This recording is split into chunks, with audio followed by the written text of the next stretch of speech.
day.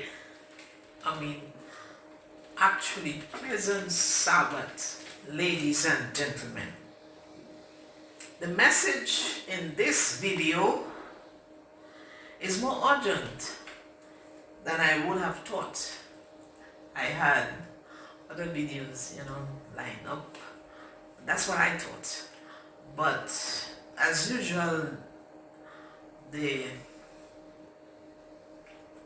was incumbent on me that I do this one. And I am at peace with God when I obey. I also noticed two other YouTubers of the same faith who talked about having to come forth earlier with messages than they thought or they expected. So this video is an update to the last video among the three in the series, actually, on the mark of the beast versus the mark of God. That was actually the third one. And there are actually 4 videos on the beast of Daniel and the Revelation for your review and understanding. And the title of this video is Sweetheart, You Gotta Go.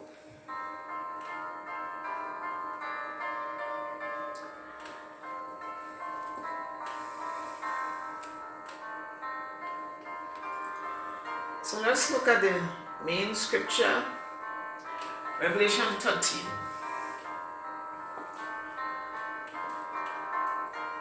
And the second beast, which is the 2-1 beast identified as the United States setting, caused that as many who will not worship the image of the first beast should be killed. The first beast setting was in Europe. And he caused it all, both small and great, rich and poor, free and bond, to receive a mark in their right hand or in their foreheads, and that no man might buy or sell, save he that had the mark or the name of the beast or the number of his name. And all these are dealt with in the videos. So look at analysis of scripture. Well, it deals with global or universal, which I'm thinking whether or not it's Marxism. Now you have universal worship of the first beast of Daniel 2 through its image. So the setting of the first beast in Europe, and then we have the second beast, which is a basic transfusion of the first beast with a setting in the United States. So the image, that beast causes an image to be established, and there is universal worship to that first beast. And you can see the video Corona 2, the second beast, and image of Revelation. And we also have death penalty for non-conformity. And in addition to it, you have a universal bandwagon mark in the forehead or in the right hand, which by all indications seems electronic. And there's a penalty for non-conformity, which is no buying or selling, which really is belly and emotional deprivation. Look at some foot in the door strategies. The mark of Satan. Now I'm using Satan because Satan is the root, and Satan gave the beast a seat, so that whatever the beast does is actually the emulation of Satan. Beast is doing the works of Satan. That's why I'm saying the beast, so I remove blame and I give people an opportunity to really flee to Jesus.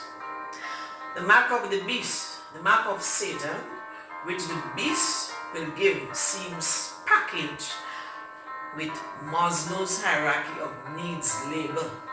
You see the deprivation needs of food, which of course will affect other needs like emotional needs.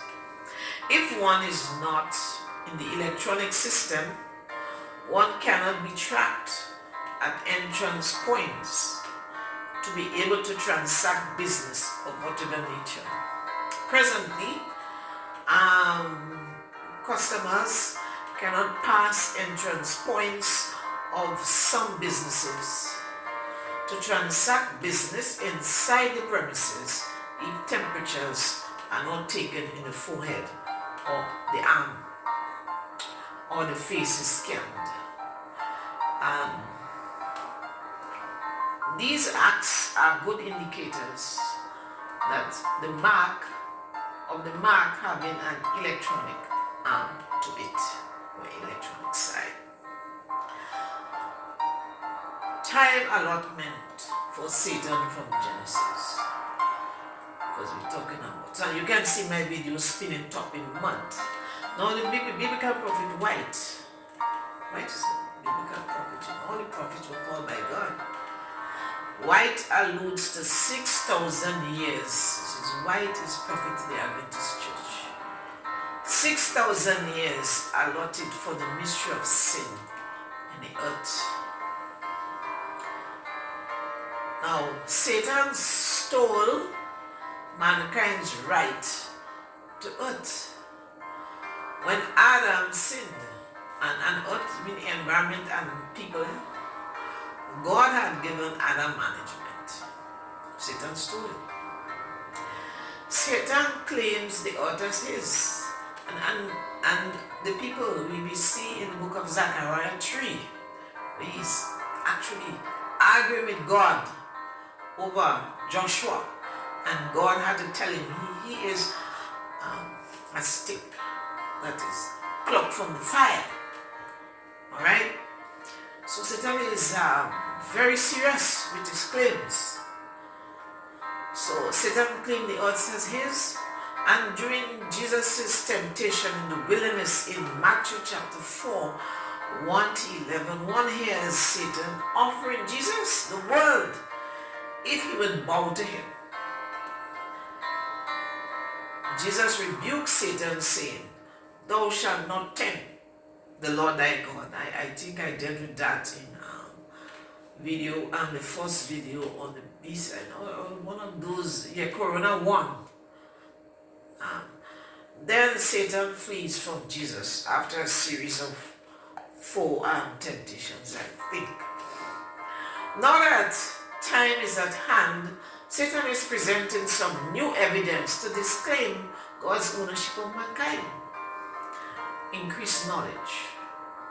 And technology has contributed largely to that increase in knowledge. The mission of technology is to increase efficiency by making things smaller and lighter and faster. And artificial intelligence is presently the hallmark of that knowledge increase. One assumes that Satan is seeking conformity to his claim to ownership on an individual level by the implantation of his mark in technology in mankind, which seems to be the highest form of idolatry, a violation of commandments 1 to 4. I will read it for you in your hearing. God spake all these words, saying, I am the Lord thy God. Thou shalt have no other gods before me. Commandment 1, thou shalt not make unto thee any graven image or the likeness of anything that is in the heaven above, or that is in the earth beneath, or that is in the waters under the earth. Thou shalt not bow down thyself to them, nor serve them.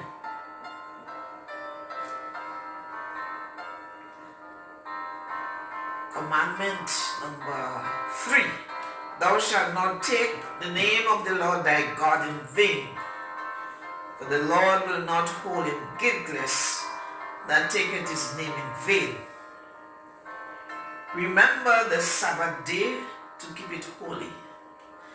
6 days shalt thou labor and do all thy work, but the seventh day is the Sabbath of the Lord thy God. In it thou shalt not do any work, thou nor thy son, nor thy daughter, nor thy manservant, nor thy maidservant, nor thy cattle, nor thy stranger that was within thy gates. For in 6 days God made heaven and earth, the sea, and all that in them is, and rested the seventh day. Wherefore the Lord blessed the Sabbath day and hallowed it. And so the Sabbath, especially of those 4 commandments, it tells us about our identity, our ownership. God is our creator. As we go on further, we'll get some more. So let's look at technology theories. Basically, we have the moral and ethical theories, where consideration is given for right and wrong, and good and correct, and there's avoid to harm people and the environment, and of course the scientists fall into that category, and decisions are based more on negative impact. So basically, the sciences usually get blamed for a lot of things that the engineers do. The scientists, well, they do studies, so they of course will make the recommendations, and they look more at the negative impact. The other theory deals with adoration and praise, of the technology, and basically is that people will be in love with the technology and they will worship it, and these are the engineers, so they don't give any consideration for the morals and the ethics. All right, and decisions are based on power and control and money and market positioning, and they all related to business. Now, market positioning is a very big deal. I mean, getting onto the market first is a real deal, and so the race is to get onto the market, and consideration is not really based on the implications, the implication of what is to get on the market and what is used to deal with any faults or anything. In case of goods and so on, products and so on, they have warranty. All right. Now, I remember my first class when I was doing business. Warranty, in my first case of analysis, warranty is defined as shipping shit.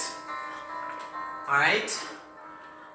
Just this rush to get onto the market, and many faults occur as a result. That's the reason why we hear about the government's request to sign to carry the risk of the vaccine. It will come as the same idea as warranty, because the engineers go for faith, and so on, but not for impact. So they want to remove that from them, that liability from them, right, by asking the governments to bear that liability by signing. Alright, so that is really the context, marketing. Now there's a debate over the Corona-19 vaccine. What is surfacing is a nanochip. That's AI in artificial intelligence, a nanochip the size of a grain of rice to be inserted under the skin of every human. Now this debate seems adjunct to the mark of Revelation 13. AI, artificial intelligence commentary on the implantation of the nanochip into the human body warns of the alteration or altering of the mind and the DNA genetic material from God's creation in mankind. So in all this thing about this new you, that is what this thing is aiming towards. The nanochip offers plausible enhancement benefits, but something must be wrong if the end result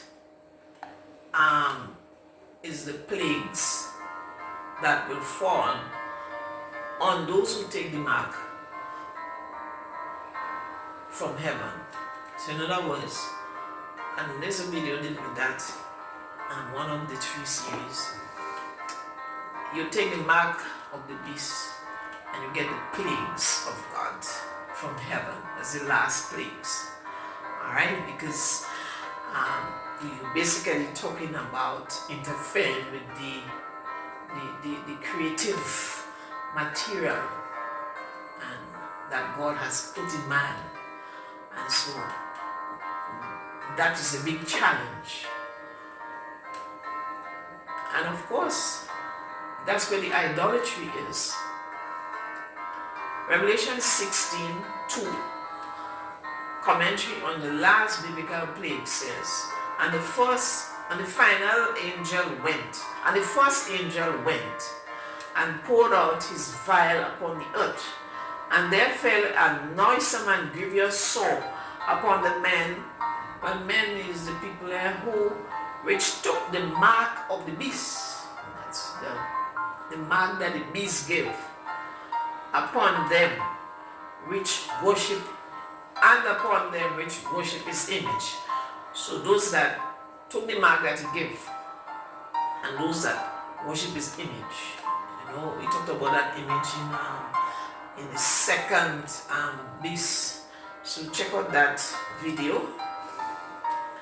And let's look at limits, because limits is a big problem. Biological scientists have reported the stamp of God, the creator, found on the genetic coding of the DNA in human genes.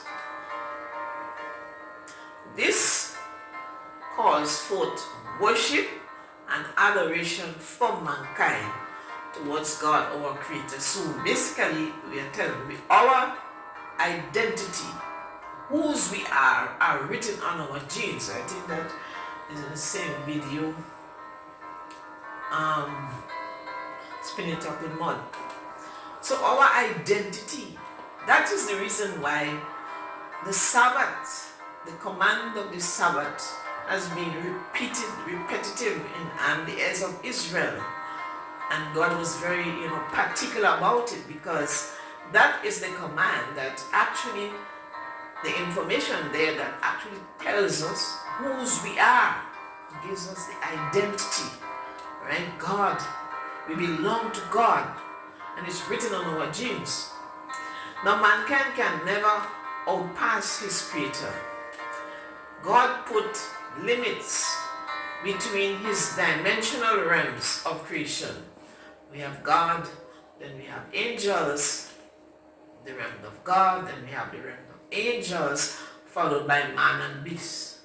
So man is the last, right? And then we have the angels above, and God. So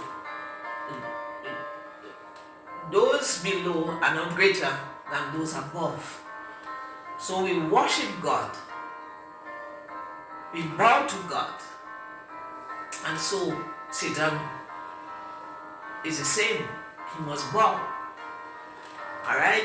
Now Satan rebelled against God, his creator, and sowed the seeds of rebellion in humans, to the point where some humans view themselves as a god and think and speak great words and do great acts in the face of the Most High. And let's see some examples of pride and humility.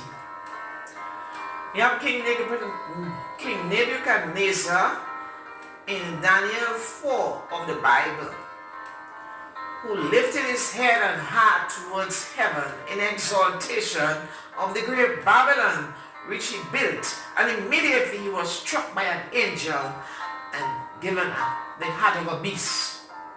And for 7 years he ate grass in the field until his sanity returned, and he praised the God of heaven.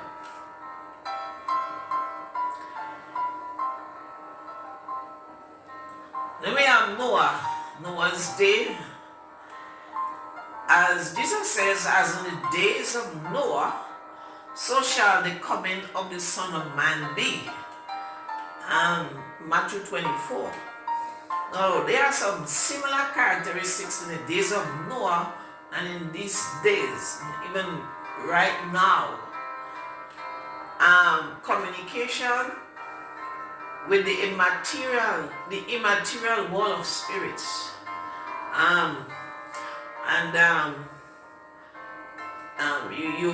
You had produced a superior brand of human from crossbreeding with angels and mankind, producing big giants. And you have scientific developments. They taught mankind how to make articles of war and so forth. And they were very strong and mighty. And they were scoffers and mockers of God and pleasure. No, the Encyclopedia of Lost Scriptures give us more information on the immaterial world that they went after. Remember, 1/3 of the angels there were cast out of heaven. They were more sons of God, mating with the daughters of men, producing big giants. And this caused a lot of problem on the earth. That is why the earth was destroyed. Okay? So you see them there. Because nobody believed that, it was unscientific. A flood is unscientific. Seems like every important thing of God is not logical. But God is not a logical God. God is God. And then we have the Tower of Babel. Right? Nimrod, there was a mighty hunter, united the peoples under one government after the flood. Same concept we have now. And they were building a tower to reach unto heaven. And ladies and gentlemen, this matter of building towers is not a new thing. Even in, I think it's the book of Exodus, somewhere there, God told Israel, look, I'm taking you to Canaan and you will fight against big giants who build towers that reach unto the heavens. So this, the brain of man, it's a very powerful brain. And when you put that realm with the realm of the immaterial world and you get that crossbreeding of knowledge and so on, that is the same operating principles that is going on now. And so God recognized the resilience in man, and God said, man will not stop at anything he imagines and set his heart on. So this is the tower. In one of the video, 5 rationalizations, we'll find more information about the tower. And so God crumbled the tower and put tension among the people by giving confusing languages, causing them to spread out.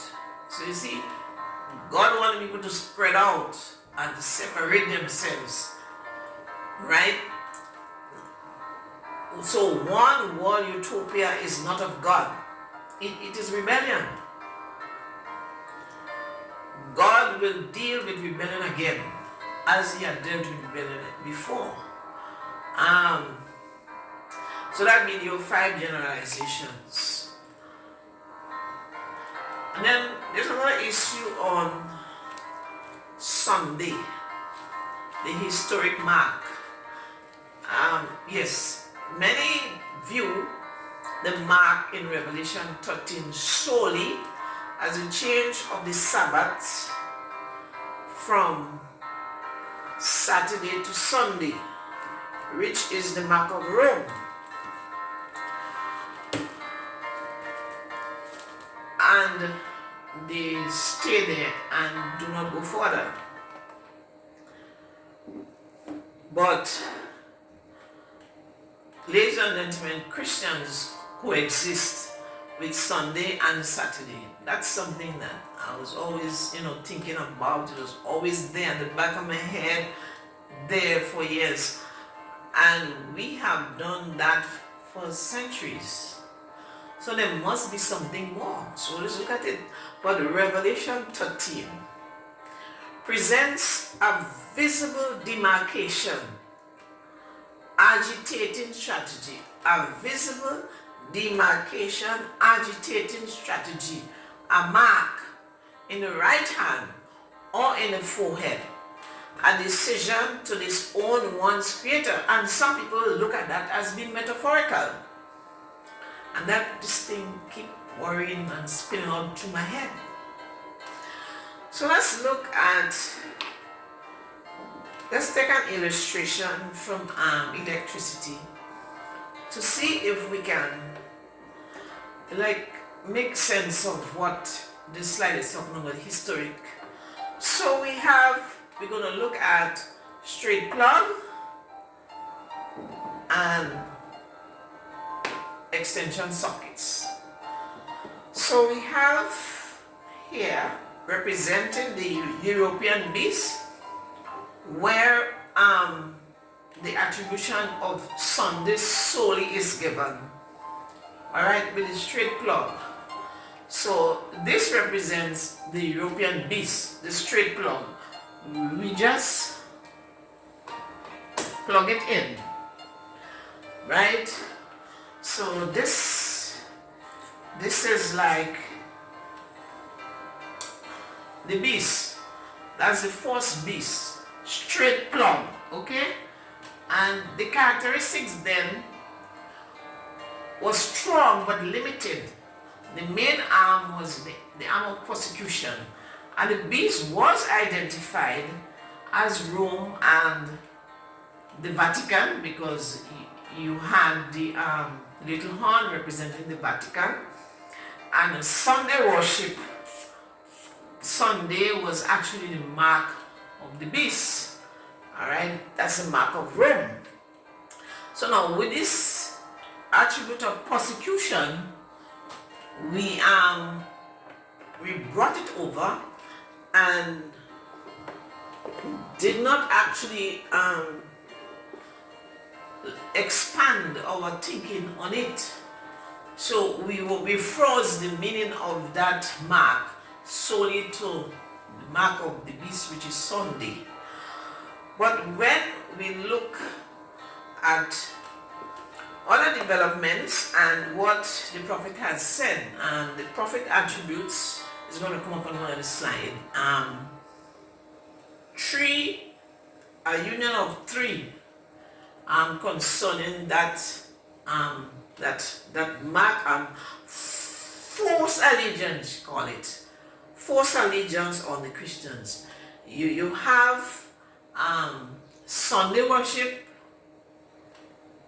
the doctrine of immortality of the soul, and spiritism. They all go together as a package. So really,